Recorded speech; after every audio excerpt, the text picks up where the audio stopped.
Boa noite, terra querida de Pedro. Boa noite, assinante do canal 19, TV Vila Imperial, a emissora da diversidade cultural, política e social de nossa cidade de Petrópolis. Boa noite ainda aos internautas que nos assistem em todos os cantos deste planeta azul, seja pela web em www.tvvilaimperial.com.br ou ainda pelo YouTube em youtube.com/Dossiê História, ou ainda pelas redes sociais em facebook.com/Dossiê História. Boa noite finalmente aos telespectadores cativos e aos eventuais de nossa programação. Dossiê História é um programa eminentemente cultural, levado ao ar sempre às sextas-feiras, a partir de 20 horas e 30 minutos, levado ao ar ao vivo. Esse programa não é gravado. E ainda temos as nossas playlists durante a semana e mais ainda as reprises desse programa aos sábados e domingos, a partir de 22 horas e 30 minutos. Hoje, sexta-feira, 31 de março de 2017. Agradecimento especial a Flores da Praça, na pessoa do empresário Tiago de Souza Martins, pelo gentil envio do arranjo de flores que compõe o nosso cenário, idealizado pelas mãos criadoras do artista das flores, Felipe Cecílio. Flores da Praça, ali no Barral de Expansão 95, no térreo. Visite ou solicite flores e utensílios de jardinagem pelo endereço eletrônico floresdapraça.com.br ou ainda pelo telefone 2237-1955. 2237-1955. Muito bem, estamos iniciando a nossa programação de hoje e destaco que a matéria que deixamos de levar ao ar na semana passada, por razões técnicas, sobre a reforma da Previdência Social, embora tenhamos comentado, mas o vídeo, que era o mais importante, nós não conseguimos realizar por circunstâncias técnicas. Na Comissão Especial da Câmara Federal, temos lá a PEC 287/2016, que trata da reforma da Previdência Social. Deputado federal integrante desta comissão cita o nome dos maiores devedores da Previdência Social, empresas e estatais, e acusa o governo federal de falta de coragem para cobrá-los. Vamos lá, vamos ver o vídeo e vamos ver a lista desses maiores devedores da Previdência Social. É estarrecedor.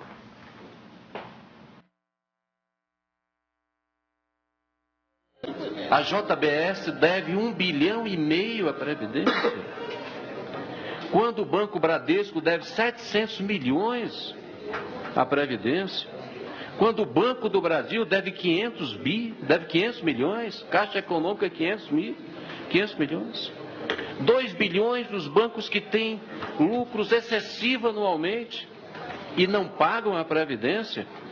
E a maneira de cobrir o rombo da Previdência é tirando benefício do professor, do policial, do pessoal da saúde. É esse o caminho?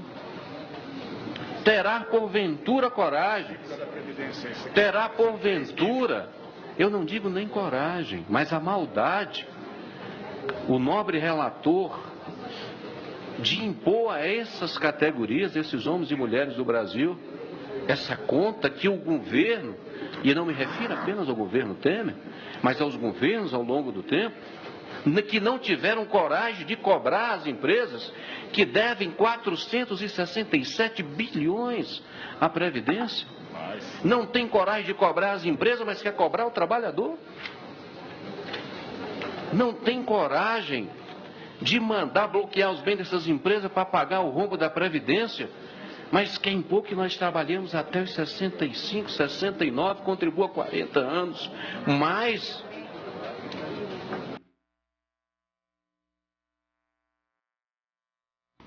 O governo não tem coragem de cobrar dessas grandes empresas e das estatais o que elas devem à Previdência Social. E esse passivo é enorme, é estupidamente grande. Mas, em contrapartida, o governo tem a coragem de exigir de nós, a sociedade, o tecido mais fraco, mais vulnerável da sociedade, que tenhamos que pagar o débito e o passivo da Previdência Social. Isso realmente é um absurdo. Mais uma vez fica provado que esse país é o país dos privilegiados, é o país de uma elite burocrática que domina o país. E toda essa filosofia de esquerda, esse discurso todo da esquerda, isso não passa de uma balela, porque no fundo o que a esquerda fez foi roubar o país integralmente, deixou o país às escâncaras e quebrado. O país está quebrado, não é só o estado do Rio de Janeiro, Minas e o Rio Grande do Sul, o país todo está quebrado. E essa quebradeira vai se refletir mais à frente. Mas o passivo da Previdência Social, pelo que eu estou sentindo, nós é que vamos pagar.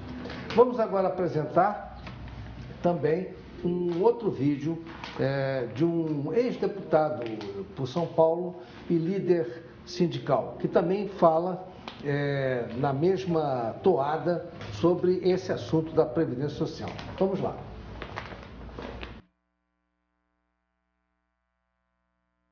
Fazer uma denúncia grave. Nós sempre pedimos ao governo que ele fizesse a cobrança dos devedores. O governo diz o quê? Que os devedores estão quebrados, são firmas que foram para falência. Eu pedi aqui a lista dos 500 maiores devedores da Previdência Social. Quem me deu essa lista foi a Procuradoria-Geral da Fazenda Nacional, órgão do governo. Sabe quem encabeça essa lista? A JBS. A JBS tem uma dívida de 1.837 milhões. Dá para acreditar nisso? Sabe quem que vem depois? Vem o outro frigorífico, o Marfrig, com 812 bilhões de dívida com o INSS. Você não vai acreditar quem está aqui. O Bradesco. O Bradesco está aqui com 465 bilhões, gente. É muito dinheiro. A Mendes Júnior. Sabe quem está aqui também? Os Correios. Os Correios estão devendo 378 bilhões. Aqui está a Caixa Econômica Federal com dívida. A Prefeitura de São Paulo deve 300 bilhões para a Previdência Social. Gente, isso é muito grave. Isso chama-se apropriação indébita. E o governo, em vez de ir em cima desses tubarões, e em cima dessa gente poderosa, ele vai em cima dos direitos dos trabalhadores. Eles querem fazer uma reforma na Previdência que vai acabar com o direito do trabalhador se aposentar. Quem é que vai se aposentar com mais de 75 anos, tendo que trabalhar 49 anos direto? Quase ninguém vai se aposentar. Sabe o que eles vão fazer? Eles vão entregar esse grande mercado previdenciário brasileiro para os bancos. Bancos nacionais, bancos internacionais. Nós podemos virar o jogo. Esse jogo nós podemos ganhar. Nós somos maioria. Vamos pressionar os deputados, vamos mandar mensagem, vamos compartilhar denúncias, que eu tenho certeza que nós venceremos.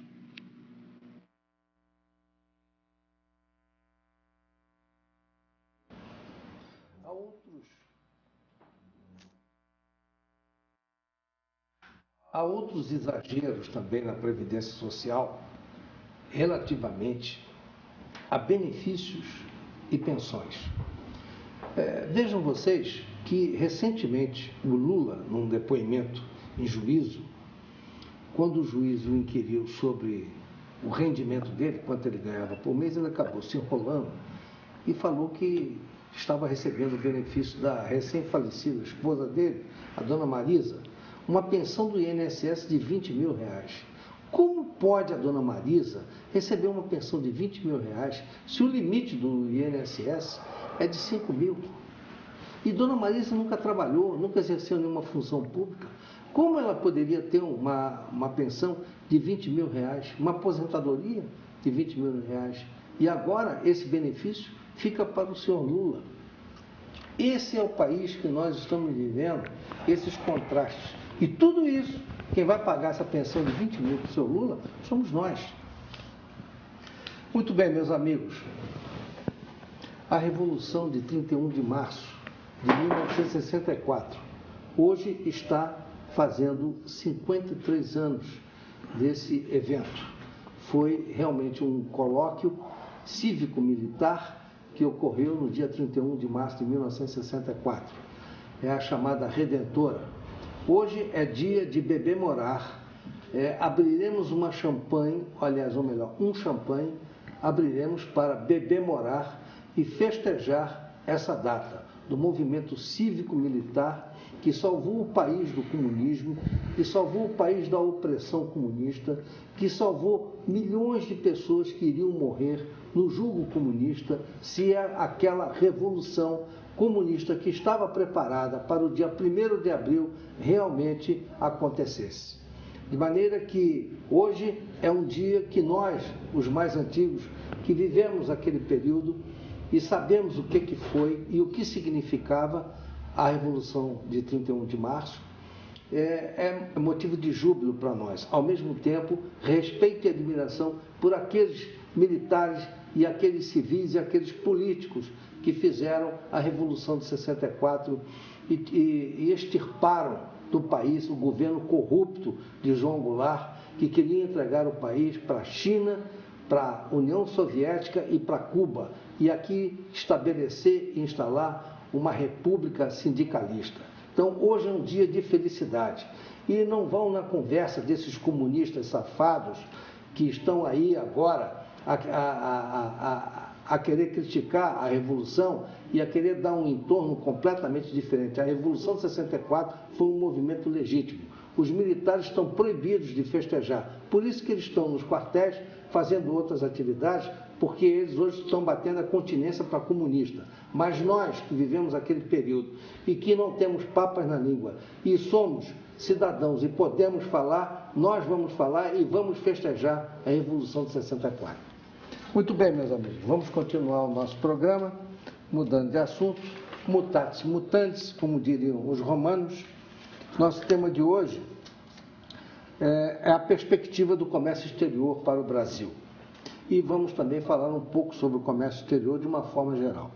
Para falar sobre o assunto, convidamos o advogado, consultor de comércio exterior, jornalista, ex-trader, vice-presidente da Federação das Câmaras de Comércio Exterior, diretor executivo do programa de TV na web Exporta Brasil, o nosso amigo Dr. Roberto Nóbrega. Uma boa noite, prazer grande em vê-lo aqui, uma honra muito grande em recebê-lo aqui, para que você possa contar um pouco da sua história em relação ao comércio exterior e também falar um pouco das suas atividades dinâmicas de comércio exterior. E vamos também falar um pouco sobre as perspectivas do Brasil para o comércio exterior, dentro desse contexto da nossa economia, que está um pouco hoje paralisada, mas gostaríamos de saber se nós vamos ter ou não uma perspectiva.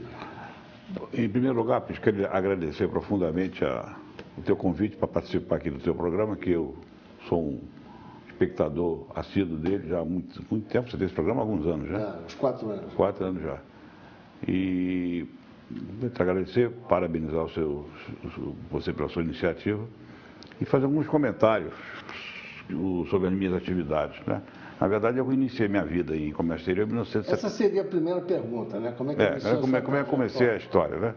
Aliás, eu comecei um pouco antes, né? Para te falar a verdade.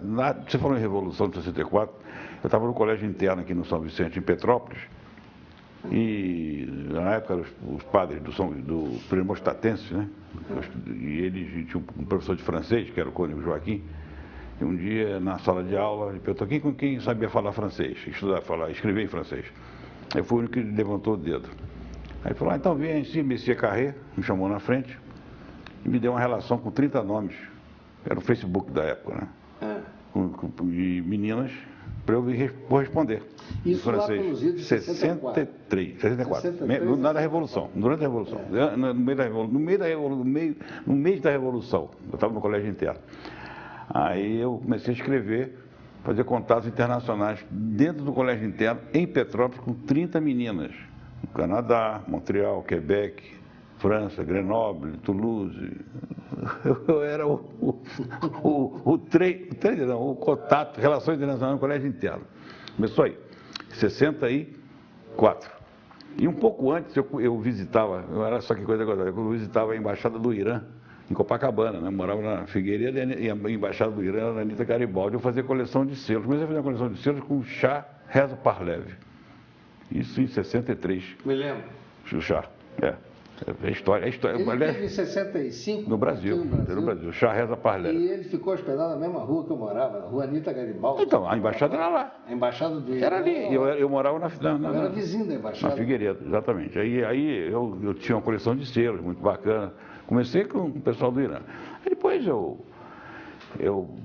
fui estudar no anglo-americano, terminei o segundo grau, entrando na Faculdade Nacional de Direito, participei do movimento de esquerda erroneamente, porque naquela época todo mundo era esquerdista, né, e brindava a revolução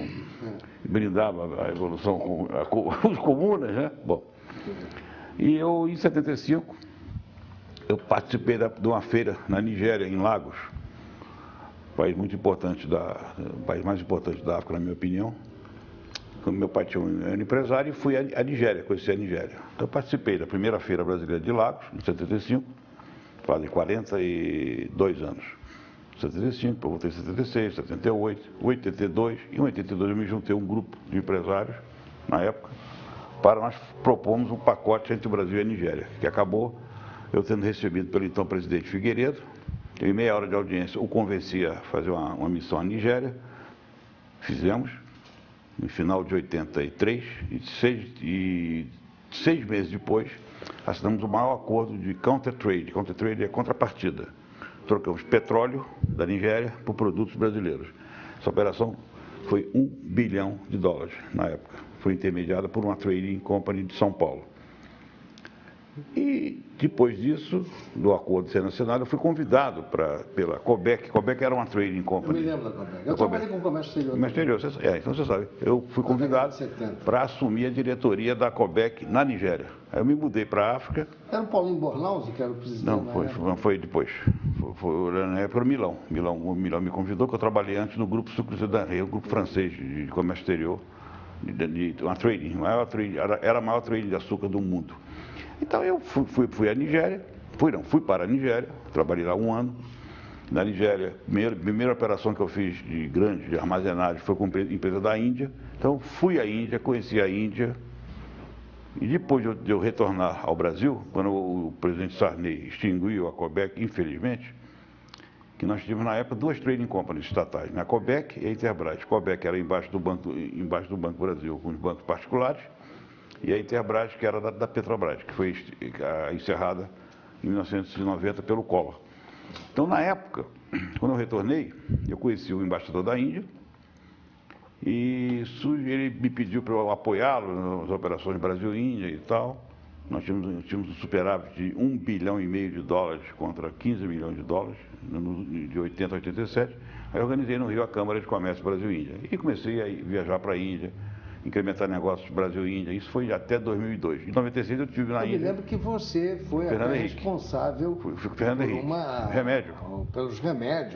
Remédio. O genérico foi uma ideia sua, né? Se hoje vocês estão tomando aí remedinho mais barato, genérico e tal, é graças a mim que sugeriu ao então presidente Fernando Henrique, em Nova Delhi, na Embaixada do Brasil, que adotasse uma política de incremento e redução do preço dos remédios no Brasil.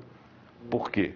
Por que não? Ele me perguntou, mas, Nóbrega, as multinacionais não vão deixar. Eu falei, mas presidente, Vossa Excelência é presidente do Brasil e o povo precisa comprar remédio barato. Inclusive eu daqui a alguns anos, que hoje eu tomo um remedinho, tem que tomar, já passei dos 60, né?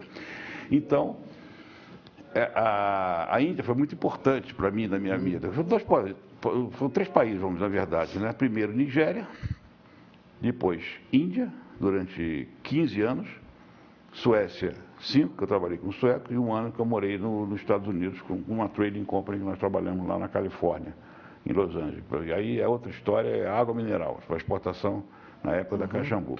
Mas voltando vindo para os dias atuais, que na verdade eu participo da Federação das Câmaras de Comércio Exterior do Rio de Janeiro, que é uma entidade muito importante para o comércio exterior brasileiro. Infelizmente, o pessoal de Brasília, ministros, alguns embaixadores, não tem muito assim, entrosamento com as que é isso aqui. Eu vou até dar um close aqui, ó. A importância das câmaras de comércio. De comércio, né? Aqui começou praticamente a minha vida em comércio exterior. E é onde os estudantes de relações internacionais, comércio exterior, deveriam se entrosar, entendeu, com as câmaras de comércio. No Rio nós temos mais de 50. E a federação é o guarda-chuva das câmaras de comércio internacionais no Rio. E onde você participou? Eu participo desde 1982. Eu estou na federação como diretor e agora sou vice-presidente. Sou um dos vice-presidentes. Portugal, Brasil, Itália, Brasil, Espanha, Brasil, França, muito importante, muito bonito, foi um coquetel muito importante. E, inclusive, eu conversei muito com o embaixador da Alemanha, cônsul honorário, e levei até o encarregado de negócio do Togo, né, que esteve aqui em Petrópolis anteontem. Depois a gente vai falar sobre o Togo, qual a importância do Togo na nova estratégia, na nova política para a África que a gente tem que adotar. Porque a África, quando eu morei, eu conheço, eu comecei a ir à África em 75, é um continente com 54 países que o Brasil tem que adotar, inclusive para vender produto manufaturado. Eu não sei se você sabia que em 70, 80, o Pelé era nosso garoto de propaganda. Nessa época eu trabalhei com comércio exterior. Comércio exterior, exatamente. Então o que acontece? O Brasil não é que abandonou, mas ele retroagiu por causa dessa política da época da Dilma. Ele se encolheu por causa da China também. Né? A China, com esse custo Brasil é muito difícil de competir com a China. Né? Eu discordo. O é o seguinte, o que falta ao Brasil, o que falta ao diplomata brasileiro é ser mais aguerrido. Eu trabalhei 15 anos com a Índia, são 15 anos, foram 10 viagens na Índia. Eu aprendi muito com a Índia. Eu não sei se você sabia, vocês fiquem sabendo. Eu estava dando uma informação aqui. A Agência de Promoção de Exportação do Brasil hoje, que tem uma verba monumental, que o Serra, quando assumiu agora, botou embaixo do Ministério das Relações Exteriores, ela foi, vamos dizer assim, começou a criação dela aonde? Na Índia. Quem começou? Eu sugeri ao então presidente Fernando Henrique. Presidente, ele me perguntou quais são as ideias, sugestões que o senhor pode me passar, já que o senhor conhece bem a Índia, trabalha 10 anos. Você foi naquela comitiva da viagem? Comitiva, 96, negócio do remédio. Não foi só remédio. Remédio foi um ponto. Segundo ponto, foi, presidente, aqui na Índia existem 30 conselhos de promoção de exportação. O que é um conselho de promoção de exportação? Setorial. Você pega, por exemplo, tecido, roupa, químico, manufaturado, artefato de madeira, cadeira, piso, iluminação. Então, você pega diversos segmentos. Todos os segmentos se aglutinam em conselhos de promoção de exportação. Esses conselhos, o que eles fazem? Participam de eventos internacionais, feiras, seminários, os indianos chamam Buy and Seller Meetings. Eu participei de inúmeros. Os indianos chegavam e falavam, Mr. Nobrega, Buy and Seller Meeting, let's do a Buy and Seller Meeting. Eu falei, mas vocês vão comprar o quê? Eu achava, da minha inocência, que eles iam também comprar alguma coisa. Eu não queria comprar nada, só vender. Queria comprar, o nome é bonito, né? Buy and Seller Meeting, encontro de compra e venda. Só que é só vender, eu não quero saber. Então foi aí que eu sugeri ao presidente Fernando Henrique, presidente, nós temos que ter no Brasil uma entidade para promover nossas exportações, nós não tínhamos. Aí retornamos da comitiva e tal, passou alguns meses, eu fui a Brasília, pedi uma audiência a ele, tive com a secretária de imprensa dele, dei um documento, mostrei o que ele deveria fazer para nós iniciarmos realmente um trabalho forte de promoção de exportação, como tinha na Índia, que eu aprendi com os indianos. Bom, 2 anos depois de muito conversa lá em Brasília, instituíram a PEC. A primeira presidente foi a Dorothea Werneck. Tive com ela umas 2, 3 vezes no Rio, depois veio outro presidente, aí veio a turma do PT, de comércio exterior não entendiam nada. Aliás, o PT não entende de nada. Não entende nada. Mas salvou-se mas no PT, eu vou dizer assim, a gente trabalha sobre... Salvou alguma coisa? Tem que elogiar uma pessoa, tem que elogiar o ex-ministro Miguel Jorge. Porque o ministro Miguel Jorge, que é depois. Qual era a pasta dele? Ele é ministro do Desenvolvimento e Comércio Exterior. Sim. Porque o Ministério da Indústria e Comércio acabou há muitos anos. Você acredita que alguns dias atrás eu estava vendo na TV Senado, dois senadores, acredite no que eu estou falando. Acredite se quiser. Se quiser. O senador falou assim, não, porque o ministro da Indústria e Comércio, temos que convocar o ministro da Indústria e Comércio. Eu olhei, eu acho que esse senador está atrasado no tempo. O Ministério da Indústria e Comércio acabou em 1900, se eu não me engano, em 85, na época do governo do Sarney. Acabou no Quando governo o Sarney Figueiredo. acabou quando entrou o Sarney, acho que mudou. Acho que mudou. Mudou a nomenclatura. Acho que mudou o Sarney. Eu não me lembro se foi o Sarney ou se foi o Fernando Henrique. O que existe, senadores, é Ministério do Desenvolvimento e Comércio Exterior, MIDIC, que já mudou de nome algumas vezes. Na época do Fernando Henrique, ele colocou um ministro lá que não entendia nada de comércio exterior. Eu ficava com pena. Ele era ex-vice-presidente do Bradesco, só lembro Bradesco aqui, negócio do que está devendo, 700 milhões, né? Então, o que acontece? O que acontece também no Brasil é isso. O presidente não entende, não conhece. O ministro é um ministro de pouca prática. Eles são políticos, são todos senadores e deputados. Sabe o que é o departamento? Departamento de pouca prática. O que mais tem em Brasília é o departamento de pouca prática. E tem ministro de pouca prática também.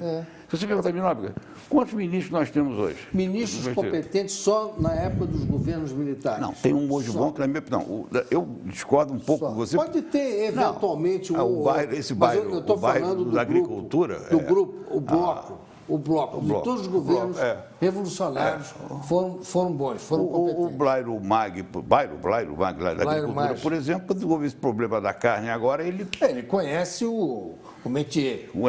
Aí saiu e tal, agitou aqui, foi lá, tal, visitou 7 países. Ele seria um bom ministro seria um ótimo ministro do Comércio Exterior, de desenvolvimento. Porque ele é um empresário político. Ele conhece. Ele é um empresário primeiro e político depois. Agora, o que é nosso ministro do Comércio Exterior e Desenvolvimento? É um deputado de São Paulo que deu 20 votos pro Temer, no impeachment, advogado criminalista. Eu sou advogado, mas eu vivi a vida inteira em comércio exterior. Sim. Por acaso estudei direito, fiz faculdade, tenho OAB e tudo, mas você sabe, meu negócio sempre foi em comércio exterior, desde garoto, desde jovem. Então, você bota uma pessoa, um ministro, que não entende nada de comércio exterior, você mostra o mapa da África para ele. Vou dar um close aqui do mapa da África. Ó. E depois vou explicar aqui que isso aqui é da Câmara de Comércio Brasil-Congo. Brasil-Congo. Isso aqui. Ali, tá, o amarelinho é o Congo. O Congo, por acaso, que está na revista da federação que eu vou lhe entregar. Vou deixar com você. O Congo, para você ter uma ideia, eu estava em São Paulo agora semana passada, uma empresa participou da feira de equipamentos médicos, vendeu para o Congo, para 12 hospitais, 22 contêineres de equipamento hospitalar. Quem salvou a empresa em 2015 foi o Congo, essa venda que ele fez para o Congo, exportou para o Congo. Então, você veja, existe, aí a África está cheia de países, então se a gente conseguir entrar país a país, negociar acordos, o Brasil vai vender na África novamente como era em 1970. A Nigéria, por exemplo, nós compramos da Nigéria, nos últimos 10 anos, acreditem, 60 bilhões de dólares de petróleo. E não vendemos nada para ele? Não vendemos muito pouco, muito pouquinho. Açúcar. Mas eu te pergunto o seguinte... Quer dizer, por que a gente não propõe um acordo? Deixa eu fazer uma pergunta para você aqui para poder entender isso. Mas a Nigéria vende para nós o petróleo e compra todos os manufaturados da China, como nós também compramos. Da Índia. Agora, sim, a Índia tem ferramentas... Mas eu te pergunto o seguinte, eles estão comprando da China. Você acha que eles teriam condição de comprar de nós, Brasil? Não, tem condições. Tem como negociar isso? Tem. Como é que se faria isso? Tem que propor um acordo bilateral, um acordo como foi feito, né, foi executado na época do Figueiredo, quando nós fizemos aquele acordo de $1 bilhão. Eu tive com o cônsul da Nigéria em São Paulo, agora no final do ano passado, tivemos uma reunião, está até no meu site e tudo, reunião que nós tivemos com o cônsul da Nigéria, eu comentei com ele, o cônsul, Até criei um lema, Brasil and Nigeria, working together for a great future. Ele adorou, quase que chora o Consul. Poxa, Nóbrega, Mr. Nóbrega, wonderful. Falei, pois é, vamos trabalhar juntos e tal. Falei, ô Consul, nós compramos 5 bilhões de dólares por ano de vocês. 20% disso é 1 bi. 1 bi. Nós podemos pegar 20% disso, vocês vão ter que comprar produto brasileiro. Quando a COBEC, eu estava na COBEC da Nigéria, nós tínhamos um acordo com o Canadá. Lembra do satélite Brasilsat? O Canadá ia ajudar o Brasil, porque na época vendeu o satélite, mas o Brasil impôs, não, eu compro o satélite, mas vocês vão comprar 20% ou 30% de produto brasileiro. Faz uma lista. Então nós temos, por exemplo, Nigéria, por exemplo, é um mercado, você pode vender corne de bife, é o quitute de boi, né? Na África, corne de bife. Muito bom. Chapa de eucatex, era o maior mercado da Nigéria. A nossa carne, eles estão comprando, a África. Carne, a África. A própria África, a carne, exatamente carne. Então, nós temos uma série de produtos. Agora, nós temos que ter mecanismo. Infelizmente, como eu estava te falando, falando sobre a Índia, o Brasil... Tem que saber vender, né? Saber vender. E nós não temos um banco como o Exim Bank da Índia, por exemplo. O Indian Exim Bank. Não é o BNDES Exim. O BNDES Exim é uma linha de financiamento dentro do BNDES. O que o Brasil tinha que criar era um banco de financiamento para exportação. O estilo do Exim Bank. E até comentei um dia desses de brincadeira, falei, poxa, o Brasil exporta tanto jogador, mas vamos trazer meia dúzia de economistas do Exim Bank da Índia e montar aqui um formato do Brazilian Exim Bank, inclusive para fornecer linhas de crédito e financiamento para esses países aqui, entendeu? Países da África. Ou também fazer operações de contrapartida, de counter trade, por exemplo, com a Nigéria. Então existe muito potencial. Às vezes você fala, o Brasil está realmente em situação difícil. Realmente está. O que falta é visão, um marketing estratégico. Gestão, né? Gestão, exatamente. Gestão, marketing estratégico. E ações realmente ativas. Participação de feiras internacionais, de eventos internacionais. E por isso que eu criei agora... Agora, deixa eu te falar, como é que vai colocar em prática todas essas estratégias que você está citando aí, num país que vive preocupado com os problemas sociais? Isso é. Envolto pela violência, envolto pela corrupção. Hoje a única notícia que você vê nos jornais é assassinato, crime, Lava Jato. Violência, Lava Jato, escândalo no Congresso. Governador. Nada mais se fala. Governador que foi pego no céu. As últimas grandes notícias que nós tínhamos no Brasil eram numa época, por incrível que pareça, eu não sou saudosista da Revolução, não. Eu acho que a Revolução já passou, nós temos que avançar, mas não avançar com essa república na mão de comunistas, corruptos, safados, ladrões que estão roubando. Saquearam os bancos na época da Revolução de 64 e agora estão saqueando os cofres da nação. Tudo isso aí que está acontecendo aí, esses ladrões todos são todos comunistas. E não entendem de comércio exterior, não entendem. Eles não entendem, por exemplo, de nada. A saúde está falida. A Previdência está falida, a Petrobras está falida, tem alguma coisa funcionando nesse país? Aí eu te pergunto o seguinte, como é que nós vamos montar uma estratégia de comércio exterior se a própria nossa infraestrutura está indo para o beleléu? Bom, eu não vou depender de governo, não dependo de governo para nada, graças a Deus, não dependo de governo para nada. Nem quero saber de governo. Nesse dia, eu criei aquele programa na web, o Exporta Brasil TV, está na web. E com toda essa minha experiência que eu tenho de comércio exterior, eu morei fora, morei um ano nos Estados Unidos, um ano na Nigéria, 10 vezes na Índia, Suécia. Eu falei assim, sabe uma coisa? Eu vou criar um consórcio de exportação. Aí eu registrei essa marca, Consórcio Exporta Brasil. Está registrado. O que é o Consórcio Exporta Brasil? É um guarda-chuva para abrigar empresas em determinados segmentos de atividade. Vou dar um exemplo aqui em Petrópolis. Você pega 10 ou 20 ou 30 empresas da Rua Tereza, na área de confecção, de roupa. Pega 10 empresas e olha, vamos participar de uma feira lá do Togo, feira de moda do Togo, vamos embora. Cada uma paga tanto, vamos fazer lá um stand, um pavilhão do Brasil, com ou sem o apoio da Apex, porque para pegar o apoio da Apex é complicado, uma mão de vaca. Eu criei eu sugeri criar uma entidade, eu pensei que fosse ser tão complicado. Hoje ela tem 60 convênios, né? Em entidades. Você tem que ter uma entidade para pegar o apoio da Apex, para bancar a feira. Então, você cria. Então, o Consórcio Exporta Brasil, ele vai atuar em segmentos separados. Aí eu criei um catálogo digital, que já está no ar. a boneca, né? Está no ar. Você clica, exportabrasil.tv. Aí aparece a capa do catálogo. Esse catálogo ele vai ser folheado. Você folheia, tem o segmento empresa de equipamento de petróleo. Folheia, empresa de equipamento têxtil. Equipamento não, é equipamento, máquina, têxtil. Tecidos. Roupa, entendeu? É isso aí. Aí eu vou divulgar no mundo inteiro, all over the world, o catálogo do consórcio Exporta Brasil, que é um produto do programa Exporta Brasil. É tudo focado em exportação. O que o governo tem a ver com isso? Nada, nem quero. Mas eu te pergunto o seguinte... Estou fora. Parece que você tem um projeto para Petrópolis também. Não, Petrópolis é o seguinte, em 2010, com o então prefeito na época, eu conversando com o então secretário Nelson Sabrá, eu dei uma série de ideias para ele, com relação ao comércio exterior para Petrópolis. Falei, poxa, eu moro aqui, a gente poderia inserir Petrópolis internacionalmente. Temos aqui a família imperial, Dom Pedro, quem criou Petrópolis foram os Orleans de Bragança. Então eu falei assim, por que não inserir Petrópolis internacionalmente? Por que não se cria aqui em Petrópolis um projeto desse sentido? Aí o então secretário Nelson Sabrá foi a Brasília, teve reunião com o então ministro e eu fiz um documento, tipo um projeto, né, que criou-se na época a Câmara de Apoio à Exportação e Investimento na cidade de Petrópolis, tipo um conselho.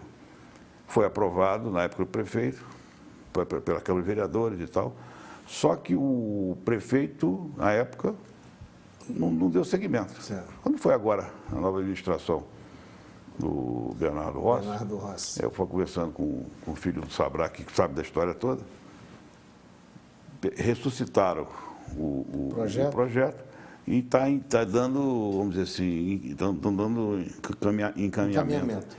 Eu te pergunto, como é o projeto? Como é o projeto? Explica para nós como é esse projeto. O projeto é o seguinte, é uma Câmara de Apoio à Exportação e Investimento na cidade de Petrópolis. É uma entidade da prefeitura.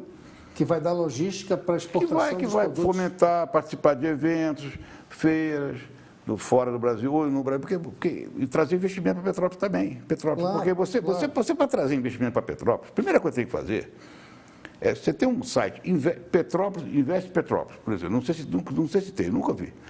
Petrópolis, Invest in Petrópolis, em inglês, ou em francês. Aí esse site, na web, começa a divulgar a cidade de Petrópolis. Aí tem uma feira lá em São Paulo, por exemplo, Feira da Indústria Equipamento Hospitalar, que eu participei semana passada. Vai na feira, faz contato com todos os empresários, oferece a cidade de Petrópolis, que série de galpões que estão fazendo aqui, que estão abandonados, aliás, e atrai investimento para cá. Essa é a função de quem, na minha opinião? Dessa Câmara de Apoio à Exportação e Investimento. São duas coisas, porque você exporta e traz investimento, são duas coisas. Aliás, o que falta em Petrópolis, na minha opinião, também, Prisco... É investimento. Não, investimento, mas um secretário, devia ter um secretário aqui, não estou me candidatando a nada, pelo amor de Deus, eu tenho horror político, você sabe disso. Alguém que tenha esse link, esse dom, capacidade internacional. Tinha que ter uma secretaria de relações internacionais. Como é que Petrópolis, uma cidade que fica a 1 hora do Rio, não consegue se comunicar com as câmaras de comércio?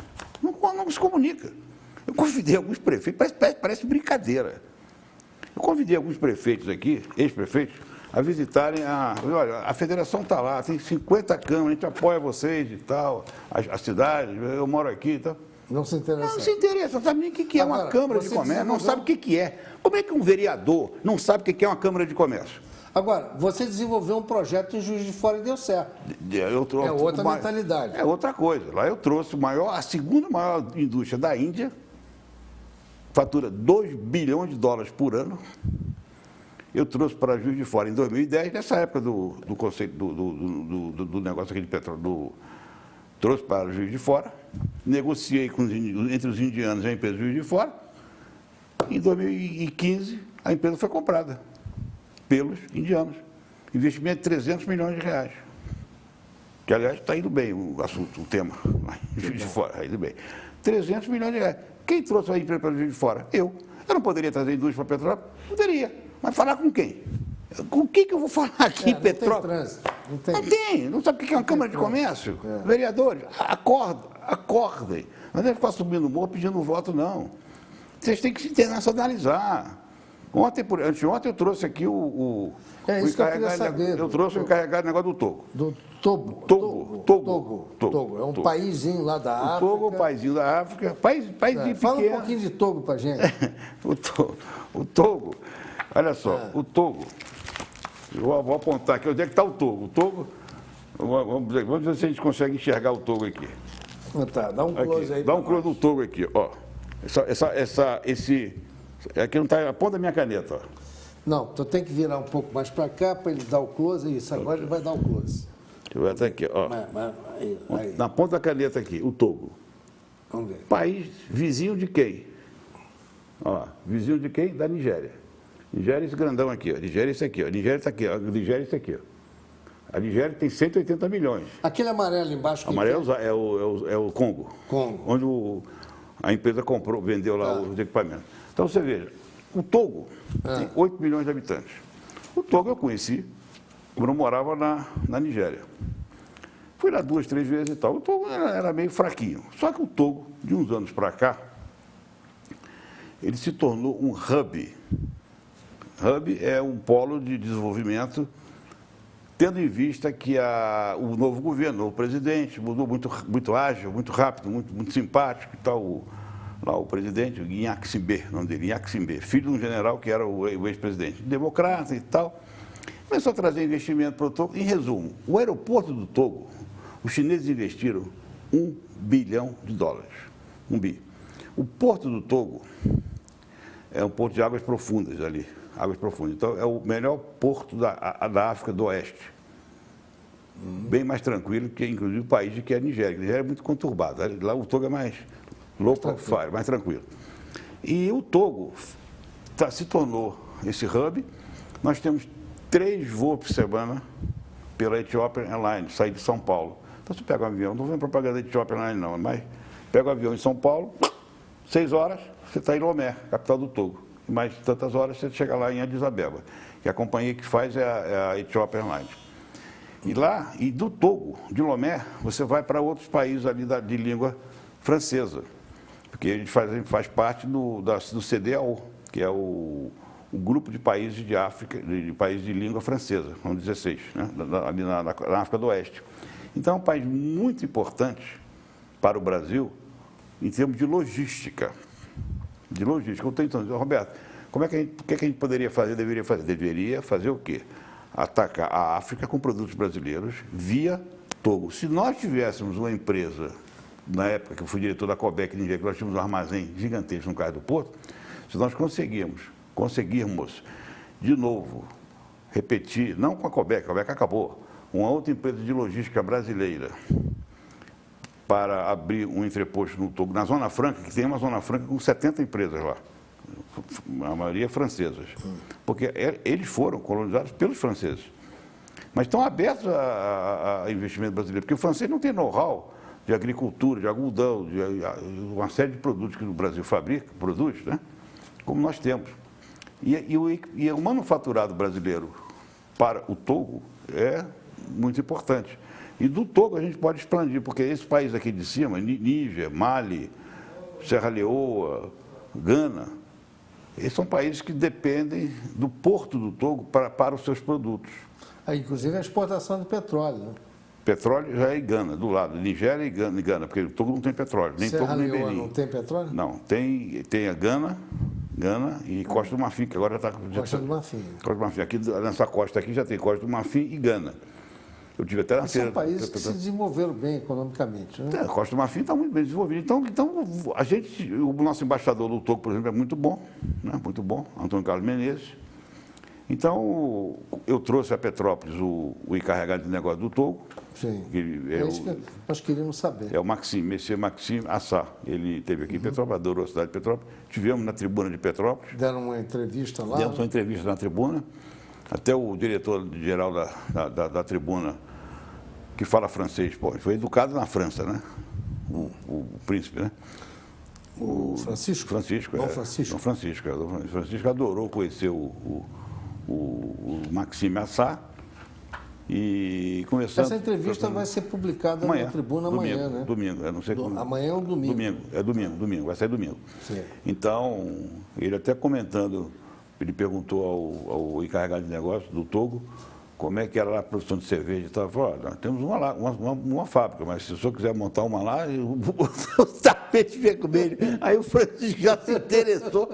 Falei, pô, caiu a ficha. Eu falei, poxa, Francisco, você vê que é um homem internacional, né? Então você veja, que Petrópolis você tem a Aliança Francesa, poxa, funciona muito bem, cultura inglesa, Faculdade de Relações Internacionais, UCP, o meu sobrinho está no 5º período da UCP. Uma faculdade maravilhosa, que, aliás, poderia fazer um intercâmbio com o seu programa cultural, entendeu? Claro. Incentivar essa parte cultural, porque Petrópolis é uma cidade que tem tudo para... Não tem razão de ter esse desemprego e roteirismo. Que visão aberta que você tem, hein? Que maravilha, hein? Eu não sou metropolitano. Engraçado que na política não se aproveita ninguém na área técnica. É só quem tem cacife de voto. Só quem tem voto, pois é, você veja, não tem nada contra o ministro, o advogado, meu colega lá não, entendeu? Mas o advogado criminalista... Mas devia mesclar, eu acho que... O advogado criminalista, na política tem que ter camarada advogado criminalista vai virar ministro de Comércio Exterior e Desenvolvimento, pô. Aí você bota os senadores. Os senadores fazem as sabatinas para os embaixadores. Se eu fosse senador, não sou político, nunca fui, nem na minha época de faculdade de Caco, eu chegava para o embaixador, um candidato a embaixador lá em um determinado país, eu falei, embaixador. Aí o embaixador chega com um currículo maravilhoso, sabe tudo, fez curso, pós-graduação, fala inglês, chinês, russo, alemão. Aí eu dá vontade de chegar para o senador e falar, senador, desculpe, embaixador, futuro embaixador, não, embaixador, eu sou embaixador, qual é o seu plano de marketing? O senhor vai ser embaixador aonde? Em Gana, tá bom. Qual é o seu plano de marketing para vender produto brasileiro em Gana? Embaixador, como? Eu não sou vendedor, eu sou embaixador, sou diplomata. Não, eu tenho que ir para lá promover o Brasil. O diplomata tem que vender Brasil. Propaganda do Brasil. Eu já tive com embaixador, eu não estou criticando o Itamaraty, não, pelo amor de Deus. Eu já conheci embaixadores. Eu cheguei, teve um pai de um grande amigo meu, foi embaixador na Ucrânia. Eu cheguei para ir no Leblon, falei, embaixador, vamos conversar sobre negócio, business. Não, obrigado, meu negócio é a parte diplomática. Negócio não é comigo. Infelizmente. O Ministério de Relações Exteriores deveria mudar de nome. Tem cansado de falar.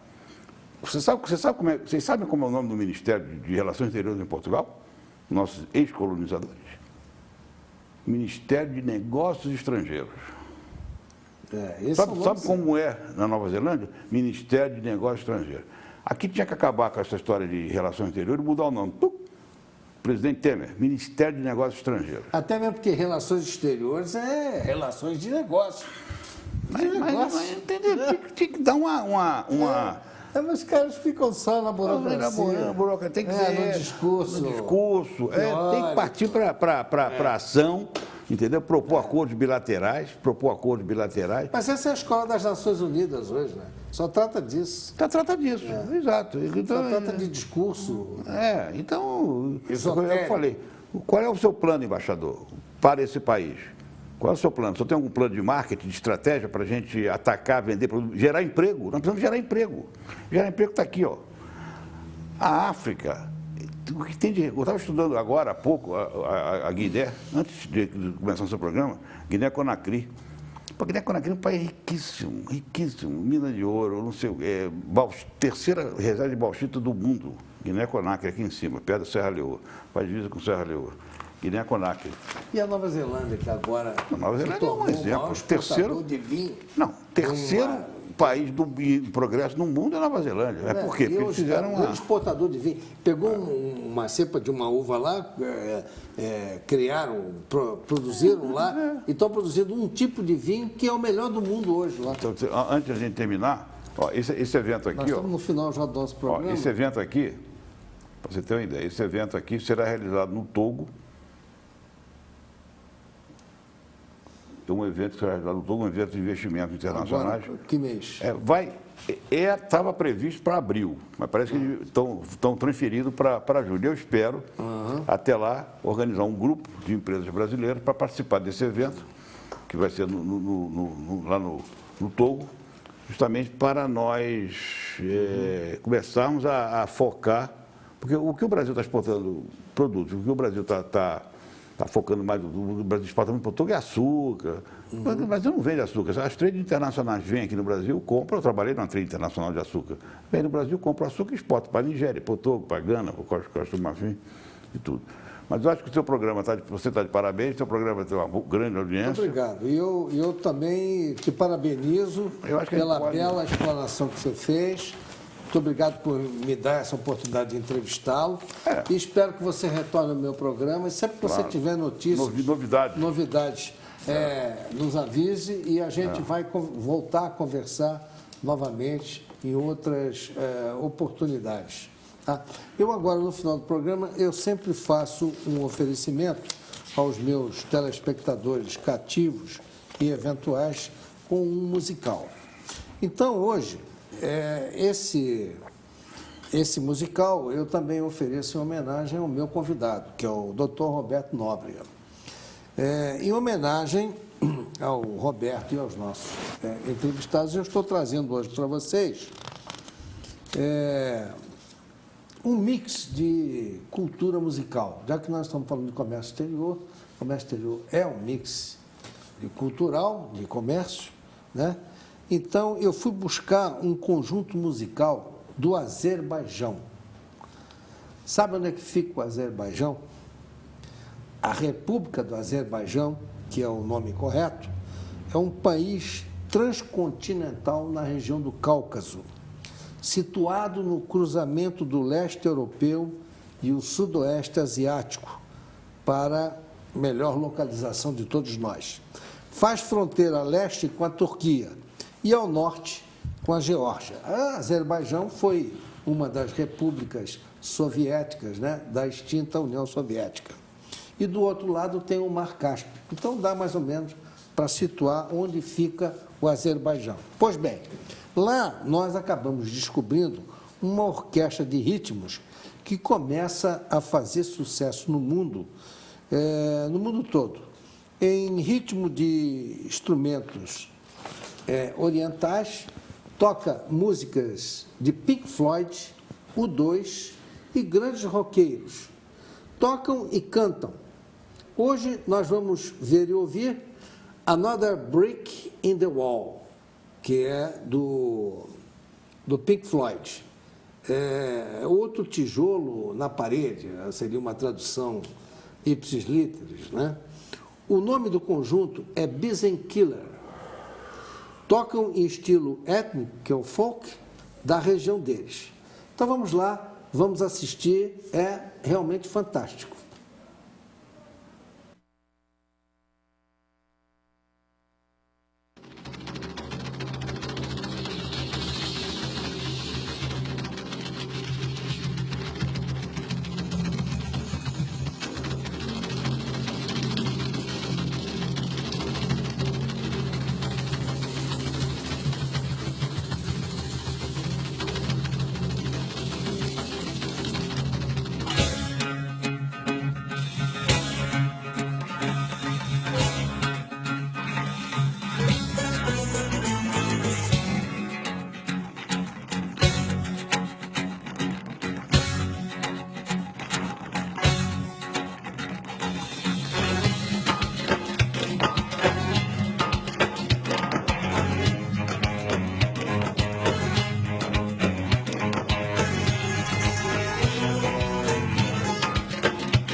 Muito bem, meus amigos, estamos terminando o nosso programa de hoje.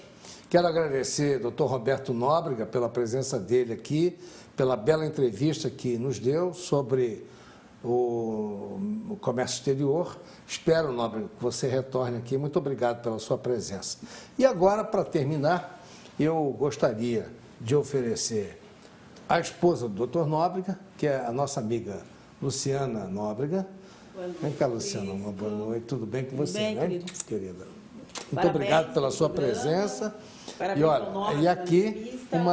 uma lembrança para você do nosso apoiador cultural, que é Flores da Praça, para você levar e enfeitar lá a sua bela casa. Puxa, obrigada, tá? Pris. Então tá, Você, tá aqui. como sempre, gentil, parabéns novamente. Tá, muito obrigado pela tua presença, tá? beijo. Bom, meus amigos, uma boa noite para todos. Espero revê-los na semana que vem.